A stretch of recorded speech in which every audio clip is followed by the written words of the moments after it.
तो क्या आपने भी सुना कि बच्चे के गले में अगर नाल लिपट जाए तो बच्चे की जान का भी खतरा हो सकती है। क्या ये सच है या सिर्फ एक डर है? बहुत बहुत स्वागत है आपका हमारे YouTube चैनल सेहत विद सुष्मिता में। कभी तो सुना होगा कि बच्चे के गर्दन में नाल लिपट गई थी और बच्चे की नॉर्मल से सिजेरियन डिलीवरी करवानी पड़ी। क्या बच्चे की जान ही चली गई? तो इन सारी बातों का जवाब आपको इस वीडियो से मिलने वाला है। अब पहले ये समझते हैं कि आखिर ये नाल है क्या। अम्बिलिकल कॉर्ड जिसे कहते हैं। नाल जो होती है एक पाइप नुमा आकार की होती है जो कि बच्चे को माँ से कनेक्ट करके रखता है, जिसकी वजह से बच्चे को ऑक्सीजन, न्यूट्रिशन, सारे सप्लीमेंट्स मिलती है। लेकिन जो बेसिक नीड होती है पढ़ने के लिए, पलने के लिए, वो सब इसी से पूरी होती है। तो ये नाल बच्चे के गर्दन में कैसे फंस जाती है, ये तो सोचने वाली बात है। बच्चे की गर्दन में नाल फंसती नहीं है, ये सिर्फ लिपट जाती है। तो लिपटती कैसे है? तो बच्चा जो होता है जब माँ के गर्भ में रहता है तो वो इस नाल से जुड़ा रहता है। अब बच्चा कभी ये नाल पकड़ के उछलता है, कूदता है, खेलता है, तो कभी कभी वो नाल बच्चे के गर्दन में लिपट जाती है। दूसरी बात ये होती है कि अगर नाल का साइज बड़ा है, वैसे औसतन इसकी लंबाई जो होती है वो 60 से 70 सेंटीमीटर के अंदर होती है। लेकिन तो अगर ये उससे ज्यादा लंबाई है इसकी, तो लिपटने के शंकाएं ज्यादा हो जाती हैं।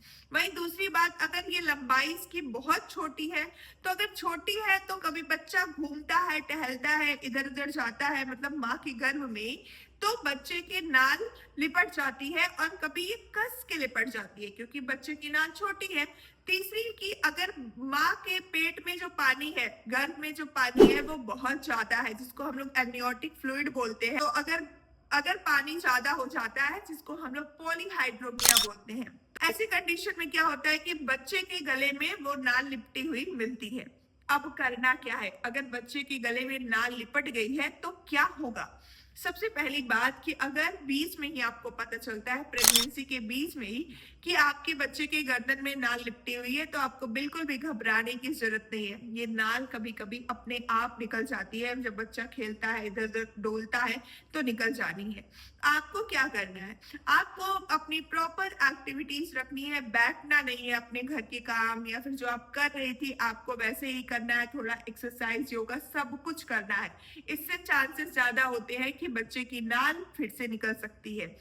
दूसरी बात कि आपको बच्चे पे ज्यादा ध्यान देने की जरूरत है। उसका जो भी गति है, उसकी जो भी मूवमेंट्स है, एक्टिविटी है, अगर कम हो रहा है, कभी आपको धड़कन कम मिल रही है, तो डॉक्टर से जरूर संपर्क करें, डॉक्टर के पास जरूर जाए।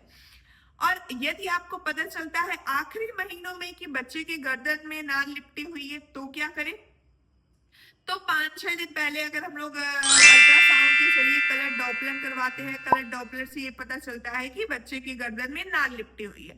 अब यहाँ पे थोड़े दिन अगर डॉक्टर को वेट करना होता है, तो हम लोग वेट करके देखते हैं कि बच्चे की नाल वो निकल जाए।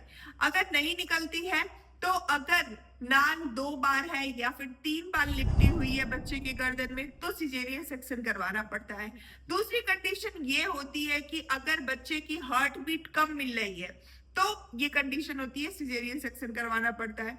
तीसरी कंडीशन ये मिलती है कि कभी कभी बच्चे की जो नाल है वो तेज से लिपट जाती है, जिसकी वजह से बच्चे को सांस लेने में दिक्कत होती है और बच्चा डिस्ट्रेस में जाने लगता है।